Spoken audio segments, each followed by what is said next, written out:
ya conocemos los fundamentos de lo que se conoce como programación estructurada.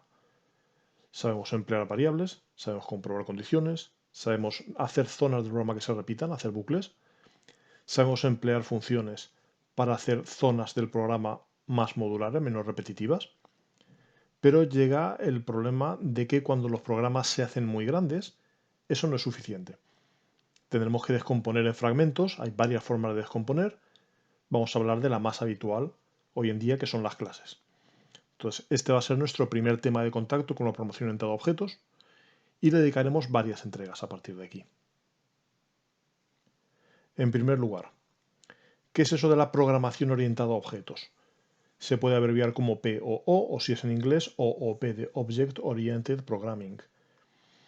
Es, como ya he comentado, otra forma de plantear que es especialmente útil cuando los proyectos son grandes, cuando hablamos de miles de líneas. La idea está en que hasta ahora estamos planteando las cosas de una forma que era adecuada para nuestros conocimientos, pero que no es muy fácil de escalar a proyectos más grandes. Lo que hacíamos era buscar variables, buscar estructuras repetitivas, buscar funciones y colocarlas de una forma que iremos viendo poco a poco que no es la óptima. Lo que haremos a partir de ahora es plantearlo de otra forma. Intentaremos ver el problema como una serie de objetos. Objetos que van a cooperar los unos con otros y que se van a comunicar enviándose mensajes unos a otros. Ya veremos qué es eso de enviar mensajes. ¿Qué hacíamos hasta ahora cuando no usábamos programación orientada a objetos?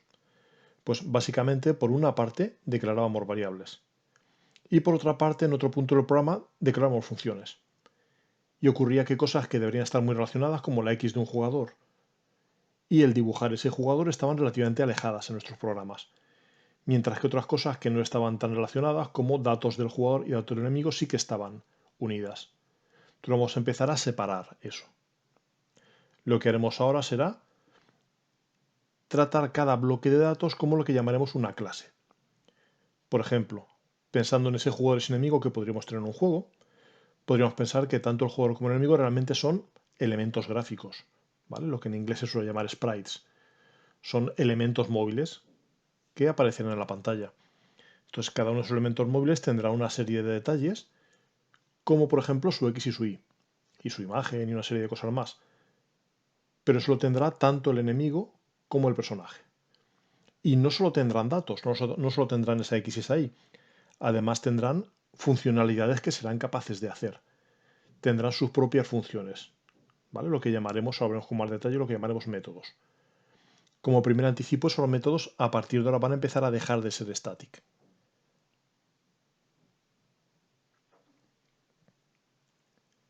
¿Nombres que vamos a emplear? Pues esas variables que habrá dentro de un objeto se les llama variable miembro o, más habitualmente, atributos. Entonces, la X y la Y serían atributos de cualquier sprite, de cualquier elemento gráfico. También, como hemos visto, tendrán comportamientos, tendrán funciones incluidas dentro de cada clase. Las llamaremos funciones miembro o, más habitualmente, métodos. Y como ya hemos adelantado, por lo general no van a ser static. Dentro de ya poquito veremos por qué usábamos static antes y por qué no usaremos static ahora. ¿Vale? Pero puedo anticipar que la idea es que el static era simplemente una medida de pereza, para no obligarnos a crear objetos continuamente. ¿Vale? Pero a partir de ahora empezará a desaparecer la palabra static y quedará solo en main. Tanto esos atributos como esos métodos formarán parte de un todo, de un único bloque. Esa es una de las primeras características de la programación entre objetos, que es lo que se conoce como encapsulación, que tanto comportamientos como datos van a estar unidos formando un bloque.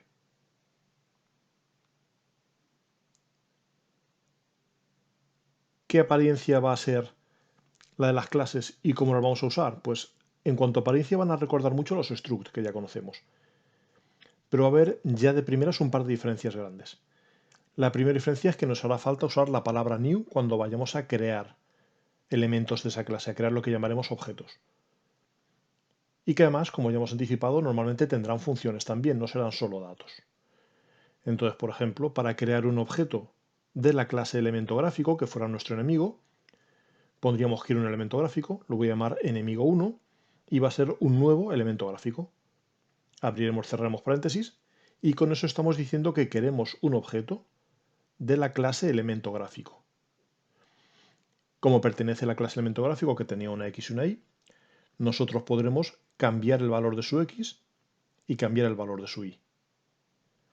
Y podremos también pedirle que se dibuje en pantalla. ¿Vale? Lo iremos viendo poco a poco todos estos detalles. Para aplicarlo vamos a hacer un primer ejercicio resuelto y luego, como siempre, tendrás un ejercicio propuesto parecido al que vamos a hacer. El ejercicio resuelto va a ser crear una clase título, que sea un mensaje que aparezca en pantalla en ciertas coordenadas. Entonces, por una parte tendremos atributos, que serán el texto que queremos que aparezca, y las coordenadas. De momento esos atributos van a ser públicos, pero dentro de muy poco en la siguiente entrega veremos que eso no es lo ideal y comentaremos por qué motivos. Además tendremos un método, una función, que se llamará mostrar, y que hará que ese texto aparezca en la pantalla en las coordenadas que le hayamos indicado previamente. Además crearemos también una nueva clase que será la que contendrá main. Esa clase la llamaremos, por ejemplo, prueba de título, y dentro de main lo que hará es crear un objeto de esa clase título, fijar sus coordenadas y mostrarlo. Vamos a crear nuestra clase título. Esta es la apariencia que tenía un ejemplo como hacíamos hasta ahora. Using System para poder usar console.writeLine y console.readLine sin tener que poner delante la palabra System, un nombre de clase, y dentro de esa clase, main. Ahora no, ahora vamos a tener dos clases distintas.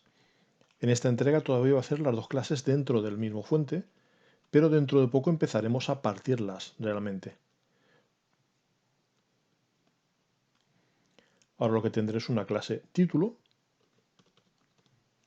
y una clase prueba de título.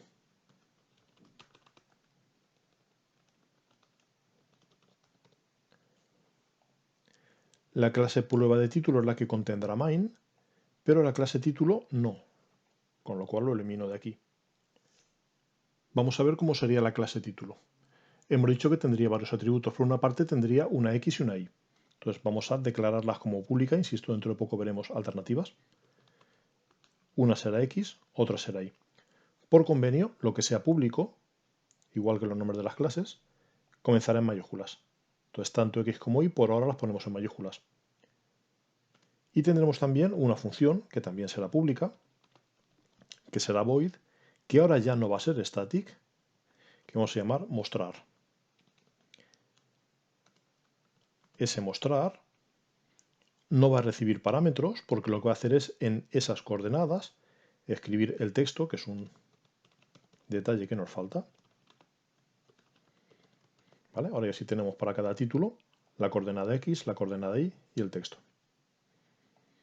Entonces, mostrar lo único que hará es, dentro de las posibilidades que permite la consola, acercarse a cierta posición, a la posición indicada por X y por Y, y en esas coordenadas va a escribir el valor del texto. Esta sería la apariencia de la clase. La clase contiene tanto datos, lo que hemos llamado atributos, como funciones, por ahora solo una, que es lo que hemos llamado métodos. ¿Cómo usaríamos esa clase? Pues dentro de main, yo diría, aquí quiero crear un título y lo voy a llamar, para escribir poco, por ejemplo, T. Con eso lo he declarado, pero para empezar a usarlo antes tengo que inicializarlo. Para inicializarlo tendré que poner que quiero que sea un nuevo objeto de la clase título. Esta es una diferencia con los structs. Esto no había que hacerlo con los structs. Más adelante afinaremos un poco qué diferencias reales hay entre structs y clases, pero de momento nos tiene que sonar ya que si algo es un objeto que pertenece a una clase nos hará falta el new. Una vez que tengo el objeto inicializado ya puedo dar valor a sus coordenadas. Puedo decir que la X quiero que sea, por ejemplo, 30 y que la Y quiero que sea, por ejemplo, 10. También puedo dar valor al texto. Puedo decir que su texto sea hola. Y le puedo pedir que se dibuje. Puedo decirle texto, quiero que te muestres. Es decir, puedo llamar a su método mostrar. Esa llamada al método mostrar lo que hará es escribir en las coordenadas X y Y que acabamos de indicar el texto que acabamos de indicar. Entonces ahora el programa está formado por dos clases. La clase título y la clase prueba de título. Esto parece mucho más engorroso que lo anterior, pero a cambio nos permitirá sobre todo reutilizar código y hacer ciertas mejoras que en proyectos grandes serán muy interesantes. Pero antes de avanzar a todo eso, vamos a probar que el programa funciona. Como siempre, pulsamos control F5 para lanzarlo. Se lo piensa un instante. Y en ciertas coordenadas, en las coordenadas 30, 10, aparece escrito hola. ¿Vale? Esa ha sido nuestra primera toma de contacto. En la siguiente entrega empezaremos a hablar de más mejoras. Hablaremos de herencia, hablaremos de ocultación de datos, hablaremos de polimorfismo. Habrá una serie de conceptos nuevos que iremos viendo a lo largo de las siguientes entregas. Como ejercicio propuesto, uno muy parecido al que hemos hecho. Va a ser crear una clase que se llame persona. Sus atributos van a ser el nombre y el año de nacimiento. Igual que hemos hecho antes, de momento van a ser públicos. Ya veremos después por qué no será lo ideal y cómo hacer que no sea así. Tendrá un único método que se llamará saludar. Y ese método lo que hará es escribir algo en pantalla. Escribirá hola soy, seguido de su nombre. Y igual que antes, crea una clase prueba de persona, por ejemplo, que sea la que contenga main y la que permita crear una persona, dar valor a sus atributos y lanzar su único método.